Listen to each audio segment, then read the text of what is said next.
ನಾವಿವತ್ತು ಸಂಡೇ ಆಗಿರೋದ್ರಿಂದ ಶಾಪಿಂಗ್ಗೆ ಹೋಗೋಣ ಅಂತ ಪ್ಲಾನ್ ಮಾಡಿದ್ವಿ. ಮನೆಯಲ್ಲಿ ರೇಷನ್ ಬೇರೆ ಖಾಲಿಯಾಗಿತ್ತು. ಸೊ ಡಿಮಾರ್ಟ್ಗೆ ಹೋಗೋಣ ಅಂತ ಅನ್ಕೊಂಡ್ವಿ. ಬಟ್ ಡಿಮಾರ್ಟ್ಗೆ ಹೋದ್ರೆ ನಾವ್ ಅನ್ಕೊಂಡ ಬಜೆಟ್ಗಿಂತ ಜಾಸ್ತಿ ಆಗ್ಬಹುದು ಅಂತ ಎಲ್ಲಾ ಅಳೆದು ತೂಗಿ ನಮಗೆ ಏನು ಅವಶ್ಯಕತೆ ಇದೆಯೋ ಅದನ್ನೇ ತರೋಣ ಅಂತ ಒಂದು ಲಿಸ್ಟ್ ರೆಡಿ ಮಾಡಿದ್ವಿ. ಆ ಲಿಸ್ಟ್ ಪ್ರಕಾರ ನಮ್ಮ ಬಜೆಟ್ 1500. ಆದರೆ ನಡೆದದ್ದೇ ಬೇರೆ. ಡಿಮಾರ್ಟ್ ಒಳ ಹೋಗುತ್ತಿದ್ದಂತೆ ನಮ್ಮ ಗುಂಡನಿಗೆ ಯಾವುದೋ ಹೊಸ ಪ್ರಪಂಚಕ್ಕೆ ಬಂದ ಆಗಿತ್ತು. ಎಲ್ಲವನ್ನೂ ಬೆರಗುಗಣ್ಣಿನಿಂದ ನೋಡುತ್ತಿದ್ದ.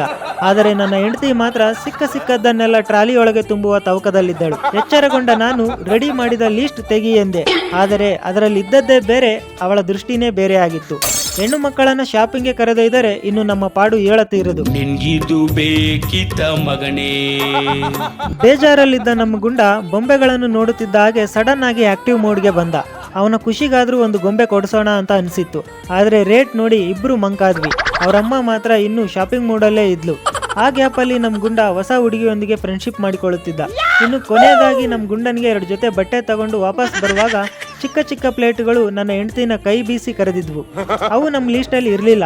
ಬೇಡ ಅಂದಿದ್ದಕ್ಕೆ ಮನೆಗೆ ಯಾರಾದ್ರೂ ಗೆಸ್ಟ್ಗಳು ಬಂದಾಗ ಬೇಕಾಗ್ತವೆ ಅಂತ ನನಗೆ ಮೋಟಿವೇಟ್ ಮಾಡಿದ್ದು. ಶಾಪಿಂಗ್ ಎಲ್ಲ ಮುಗಿದ ಮೇಲೆ ಅಸಲಿ ಆಟ ಶುರುವಾಗದೆ ಇಲ್ಲಿ ನೋಡಿ. ಬಿಲ್ಲಿಂಗ್ ಕೌಂಟರಲ್ಲಿ ಕ್ಯೂ ನಿಂತ್ಕೊಂಡು ಬಿಲ್ ಮಾಡಿಸೋದು. ಅರ್ಧ ಗಂಟೆ ಕ್ಯೂ ನಿಂತ್ಕೊಂಡು ಬಿಲ್ಲಿಂಗ್ ಎಲ್ಲ ಆದ್ಮೇಲೆ ನಮ್ಮ ಲೆಕ್ಕಾಚಾರನೇ ತಲೆ ಕೆಳಗಾಗಿತ್ತು. ನಾನಂತೂ ಬೇರೆ ವಿಧಿ ಇಲ್ಲದೆ ಬಿಲ್ ಕಟ್ಟಿ ಹೊರಬಿದ್ದೆ.